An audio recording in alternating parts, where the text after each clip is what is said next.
After creating a U-shaped part, I'm going in with tea tree oil. This is a good lightweight moisturizing oil that's also antiseptic, which is perfect for the warmer temperatures. And I'm going to massage this into the scalp, always nourish the scalp. And afterwards, I'm applying the Got2b Ultra Glued Styling Gel, specifically closer to the areas of the part so that it looks more sleek, more polished. Use a soft bristle brush or even a soft bristle toothbrush to gather the hairs. And then I'm going to use an extra long scrunchie to secure the hair in place at the very center. And I'm going to apply the Rastafri Creamy Rejuvenator. This smells so good. It's a nice creamy and conditioning product to apply on the ends to keep them nourished.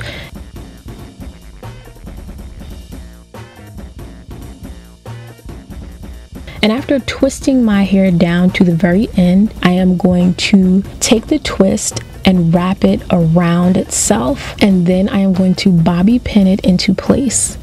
Now these two sections, I'm not going to worry about them for now. I'm going to put them so that they're out of the way and we will revisit them later.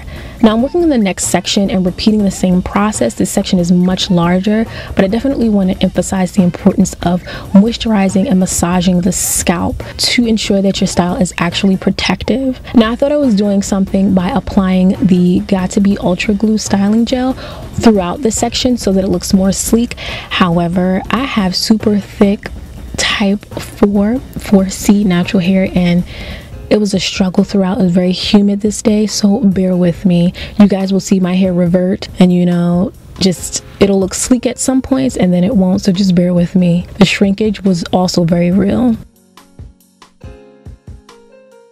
Do you guys battle with that? Let me know if you guys struggle with, you know, your hair reverting.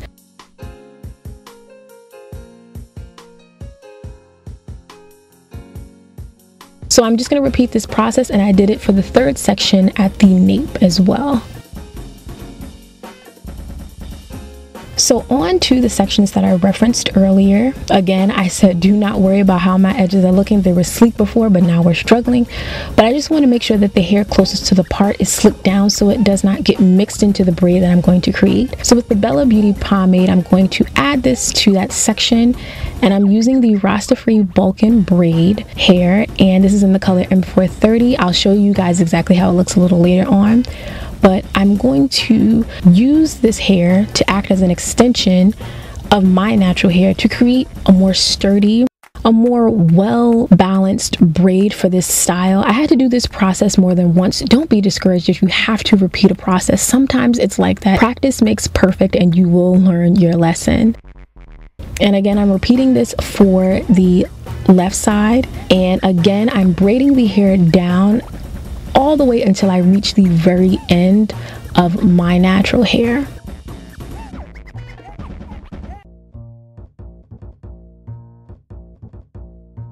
And afterward, I am going to take the two braids and I'm going to use a small rubber band to join them together and keep them out of the way. And I'm moving on to the next set of braids that I'm going to create closer to the nape.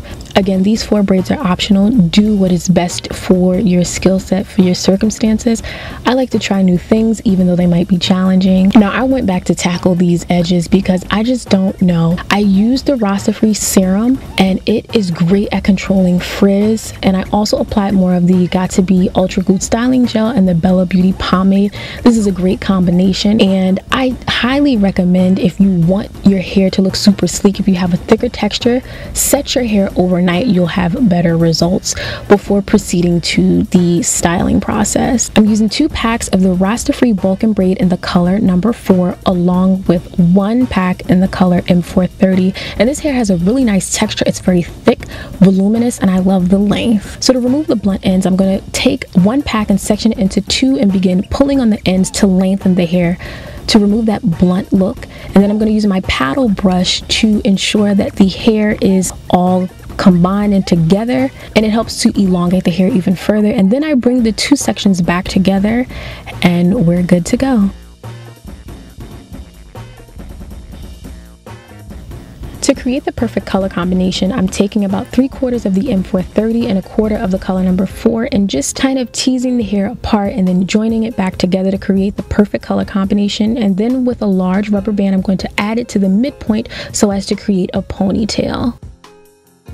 Now I'm removing my satin scarf and the Sanex neck strips, and in the meantime I created a very loose, very wide braid, and you guys will see me apply this to the section at the front.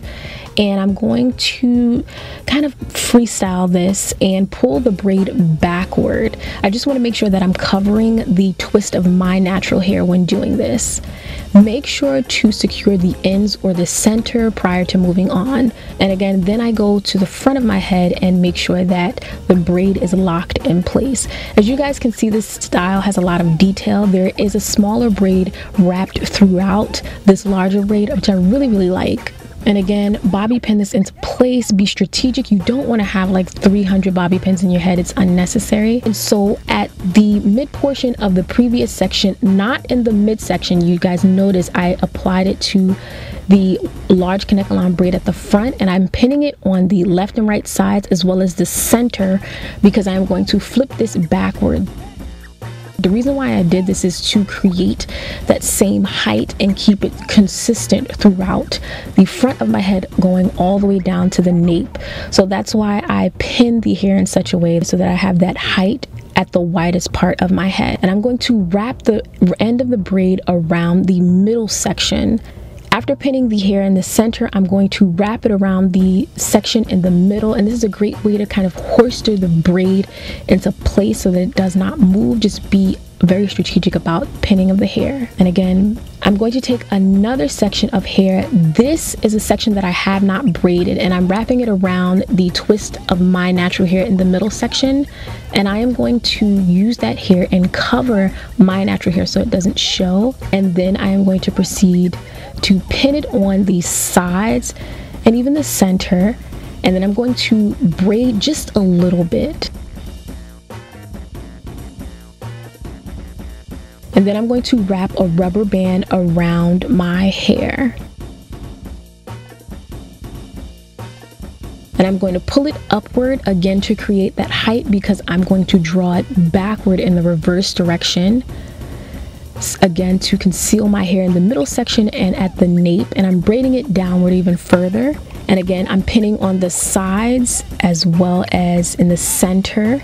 And I'm just swirling the hair clockwise, counterclockwise, whichever way I see fit to make sure I have coverage. And with that little tiny piece that remains, I got another section of hair and I applied another rubber band and just linked the two pieces together. And literally, you could have stopped at the previous step, but I wanted a long braid to the side, and so I did just that and braided it down to the ends and added a rubber band. And then I flipped the end of the hair upward because I didn't want it to look, you know, kind of rough. And I secured it with another rubber band, and with this rayon thread, I love this color and it complements it so well. I'm going to wrap it around the very end of the braid. Looks so beautiful. I am in love with the style. Let me know what you think. I hope you guys enjoyed this tutorial. Thank you so much for watching. Give this video a thumbs up, subscribe, comment below, join the family, and I'll see you in the next one. Hot one!